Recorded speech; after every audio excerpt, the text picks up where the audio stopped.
आज आपण करणार आहोत इन्स्टंट नूडल्स. हाका नूडल्स मीन्स चाऊमीन. यासाठी मी घेतलेले आहे पॅकेटवाले नूडल्स. ते बॉईल करून व्यवस्थित थंड करून घेतलेले आहेत. त्यानंतर इथे मी व्हेजीस सगळ्या कट करून घेतलेल्या आहेत. त्यानंतर आलं, लसूण, मिरची हे सुद्धा व्यवस्थित बारीक कट करून घ्यायचं आहे. सोया सॉस आणि चिली सॉस घेतलेला आहे. तेल गरम करून कढईत घ्यायचं आहे. कढई एकदम चांगली दणकून गरम करायची आहे, जेणेकरून जो चायनीजचा स्मोकी फ्लेवर असतो तो उतरला पाहिजे त्यात. ह्यामध्ये मी चिरलेलं आलं टाकलेलं आहे. व्यवस्थित पुन्हा स्टर करून घ्यायचं आहे. त्यानंतर मी तिखट मिरच्या टाकत आहे. मी इथे उभ्या कापून घेतलेल्या आहेत. तुम्ही तुमच्या आवडीनुसार कमी जास्तसुद्धा करू शकता आणि कशाही तुमच्या आवडीनुसार आकारात कट करू शकता. त्यानंतर मी इथे आलं टाकलेलं आहे व सगळ्यानंतर आता एक एक करून सगळ्या व्हेजेस टाकत आहे. गाजर, कॅप्सिकम, पातीचा कांदा, कोबी हे सगळं टाकून व्यवस्थित परतवून घ्यायचं आहे. जास्त भाज्या आपल्याला शिजवायच्या नाही आहेत, कारण तो भाज्यातला जो क्रंचीनेस असतो तो ठेवायचा. त्यामुळे फक्त हाय फ्लेमवर आपल्याला 2च मिनटं स्टर करायचे आहेत.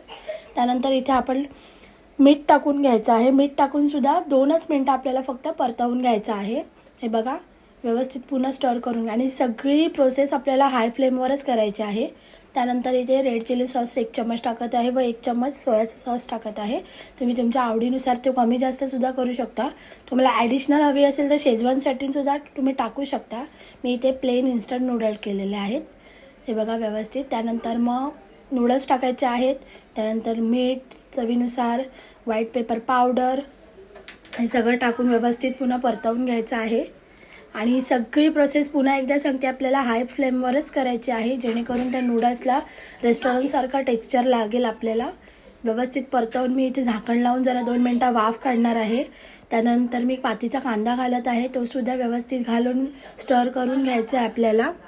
आणि ते आपले हॉटेलसारखे इन्स्टंट चाऊमीन असे रेडी आहेत.